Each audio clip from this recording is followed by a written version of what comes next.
ఆ, అందరికీ నమస్కారం. Thank you sir, thank you sir invite చేసినందుకు. జనరల్గా నాకు సరిగ్గా మాట్లాడడం రాదు, ఇంతవరకు ఎప్పుడు కూడా మాట్లాడలేదు. ఇది నా ఫస్ట్ స్పీచ్ ఆల్మోస్ట్. కానీ లైఫ్లో కాలేజ్లో స్పీచ్ ఇవ్వకూడదు అనుకున్నాను, బట్ అన్ఫార్చునేట్లీ అదే నా ఫస్ట్ స్పీచ్ అవుతుంది. ఎందుకంటే నేను వేరే ఎవరైనా వచ్చి నా కాలేజీలో స్పీచ్ ఇవ్వడానికి వస్తే లాస్ట్లో అలా కూర్చొని మాకు తెలుసులేరా అన్నట్టు ఉండేవాడిని. ఇప్పుడు ఇప్పుడు అదే స్టేజ్కి వచ్చి అలా నిల్చొని మీకు చెప్పాల్సి వస్తుంది. యా, బట్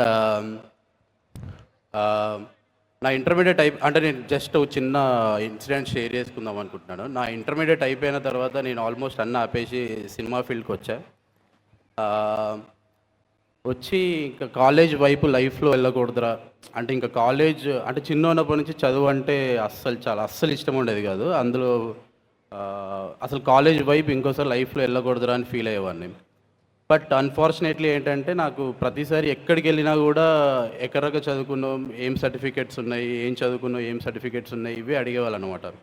ఒక పాయింట్ ఆఫ్ టైంలో చాలా చిరాకు వచ్చి ఒక ఇన్సిడెంట్లో ఏదో సర్టిఫికెట్స్ అన్నీ తగలబెట్టారు. యా, బట్ అదేంటంటే తగలబెట్ట ఎంత అయిపోయింది, ఇంకేంద్రా ఇంకా సూపర్, నేను సినిమాల్లోకి వచ్చేసా, నేను అనుకుంటున్న లైఫ్ని లీడ్ చేస్తున్నా, అసినేటర్గా ట్రై చేస్తున్నా, బట్ ఎనీవేస్ సినిమాల్లో అవకాశాలు రావట్లేదు, అది ఇదంతా. బట్ సుక్కు సార్ని కలిస్తే సుక్కు సార్ ఫిలిం స్కూల్లో జాయిన్ అయ్యి ఒక సర్టిఫికేట్ పట్టుకొని రా అన్నాడు. అమ్మ మళ్ళీ చదువా ఇదేంటి అనుకున్నాను. సరే బెస్ట్ ఫిలిం స్కూల్ ఏంటా అని ఎత్తుక్కుంటూ వెళ్తే చెన్నైలో అడియార్ ఫిలిం స్కూల్ ఉంది అని తెలిసింది.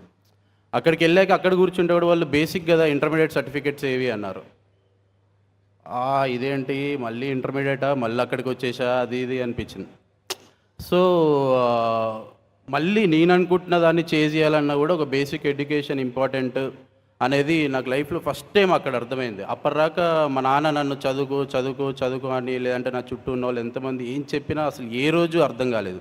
కానీ నాకు ఇష్టమైన సినిమాని నేను చేయాలన్నా కూడా ఒక బేసిక్ ఎడ్యుకేషన్ ఇంపార్టెంట్ అనే ఫీలింగ్ నాకు ఆ రోజు అక్కడ క్వశ్చన్ చేస్తే అర్థమైంది.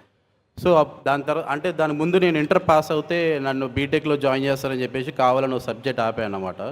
సో ఇప్పుడు దాని గురించి నేను మళ్ళీ ఓకే సినిమా చేయాలంటే ఒక బేసిక్ ఉండాలి, అడియర్లో ఎగ్జామ్ రాయాలి అంటే నాకు ఒక బేసిక్ ఇంటర్మీడియట్ సర్టిఫికేట్ ఉండాలి, ఈ ఫీలింగ్ వచ్చి మళ్ళీ వెళ్ళి 15 days సప్లీస్కి ముందు కూర్చొని ఆపిన సబ్జెక్ట్ మ్యాథ్స్ 2B. సో ఆ మ్యాథ్స్ 2B కూడా అంటే నేను ఇక్కడ కొంచెం కన్ఫ్యూజ్ చేస్తూ ఉండొచ్చు మిమ్మల్ని, అటు ఇటు ఎక్కడన్నా కొంచెం కన్ఫ్యూజ్ అయితే కనెక్ట్ చేసుకోండి, సారీ. మ్యాథ్స్ 2B కూడా ఆపనికి రీజన్ ఏంటంటే నన్ను ఊకే ఆ లెక్చరర్ తిట్టేవాడు, చదువురాదు శుద్ధం వద్దు కదా అని.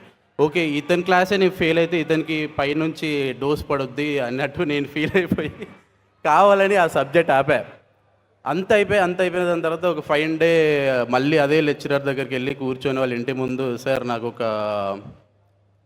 ఒక 10 days సప్లీస్ ఉన్నాయి, నేను వెళ్ళి నాకు ఏదోలా క్లియర్ అవ్వాలి, ప్లీజ్ హెల్ప్ చేయండి సార్, అది ఇది అని చెప్పేసి రిక్వెస్ట్ చేస్తే, ఏ లెక్చరర్ మీద అయితే నేను కోపంతో కూర్చున్నానో, ఏ లెక్చరర్ మీద అయితే నేను ఊగిపోయానో అదే అతని దగ్గరికి వెళ్ళి మళ్ళీ కూర్చొని బ్రతిమాలి అతని దగ్గరే ఉంటే వితిన్ 10 days నన్ను మళ్ళీ 60% మార్క్స్ వచ్చేలాగా పాస్ చేయించి మోటివేట్ చేసి తీసుకెళ్ళి నేను పాస్ అయ్యి మళ్ళీ అడియార్లో ఎగ్జామ్ రాశా. సో ఆ పర్టికులర్ పాయింట్ ఆఫ్ టైంలో నాకు అర్థమైంది ఇంపార్టెన్స్, ఓకే లెక్చరర్స్ ఇంపార్టెన్స్ ఏంటి అనేది, ఎడ్యుకేషన్ ఇంపార్టెంట్ ఏంటి అనేది. మళ్ళీ నేను అక్కడ వదిలేసిన కాలేజ్ మోహన్ బాబు గారికి కథ చెప్పాలి, ఎక్కడికి వెళ్ళి కలవాలి అంటే తిరుపతిలో యూనివర్సిటీకి రావాలి అని చెప్పారు. ఓకే మళ్ళీ కాలేజా అనుకున్నాను. సరే మళ్ళీ వస్తే నాకు ఫస్ట్ టైం ఒక యూనివర్సిటీ నచ్చింది. అంటే వైబ్, ఫీల్ అండ్ మూడ్ అదంతా అదిరిపోయింది. అంటే నాకు క్లాసెస్ ఏంటి, ఎడ్యుకేషన్ ఏంటి, బేసిక్ అంత ఐడియా లేదు, బట్ నాకు వైబ్ అంతా అదిరిపోయింది.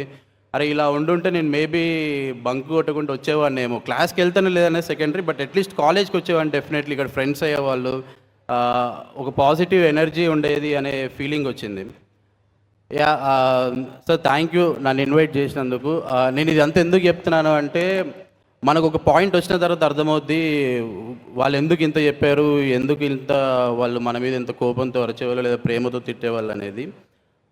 కొంతమంది ఒక ఏజ్ వచ్చిన తర్వాతనో లేదంటే కొన్ని కష్టాలు చూసినాకనో లేదంటే కొన్ని సఫర్ అయ్యాక మనకు అర్థమవుతాయి వాళ్ళ మాటలన్నీ. అట్లా నాకు మా నాన్న కానీ లేదా చిన్న ఉన్నప్పటి నుంచి నేను టీవీలో చూసినప్పుడు మోహన్ బాబు గారు మైక్ ఇస్తే డిసిప్లిన్ అనేవాళ్ళు. ఏంట్రా బాబు డిసిప్లిన్ అంటాడు సార్ ఎప్పుడు చూడు అది ఇది అనుకునేవాడిని. బట్ నాకు ఇప్పుడు ప్యారడైజ్ సెట్లో నేను ఫేస్ చేస్తున్న బెస్ట్ థింగ్ ఏంటో చెప్తాం. సో ప్యారడైజ్కి మోహన్ బాబు సార్ వచ్చాడు సెట్కి అంటే ఇన్ జనరల్లీ నాది చాలా డిలే ప్రాసెస్ ఉంటుంది.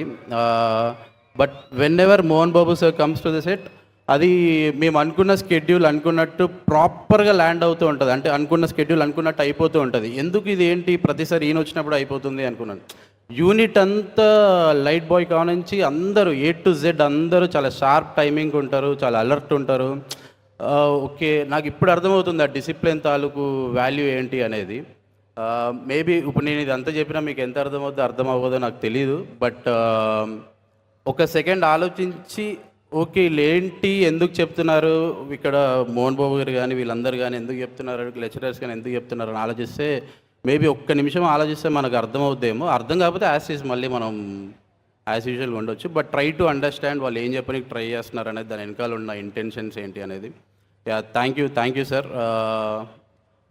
Thank you for inviting. And Mohan Babu sir గురించి నేను ఇప్పుడు ఏం మాట్లాడను. అది వన్స్ ఒకసారి trailer teasers from the paradise Shikanja Maalik వచ్చిన తర్వాత డెఫినెట్లీ అప్పుడు మీరు 100% ఎంజాయ్ చేస్తారు. మనం మిస్ అవుతున్న మోహన్ బాబు సార్ని డెఫినెట్లీ నేను 100% ట్రై చేస్తున్నాను to give my best.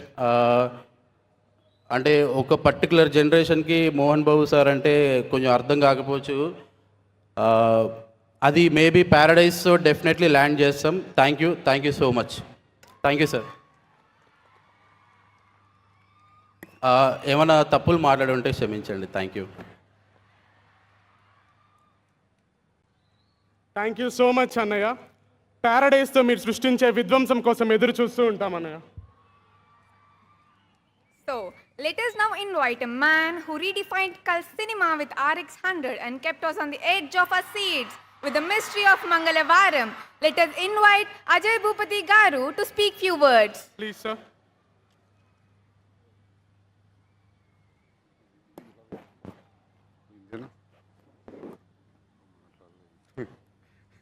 Hello. నాకేంటంటే భయం లేనట్టు కనిపిస్తావు చాలా, కానీ లోపల నాకు చాలా భయం. చూసేవాళ్ళకి ఏదో విలన్లా ఉంటా. కానీ నేను ఇక్కడికి ఒక 10 years బ్యాక్ వచ్చా యూనివర్సిటీకి ఒకసారి. అప్పుడు నేను అసిస్టెంట్ డైరెక్టర్ని. విష్ణు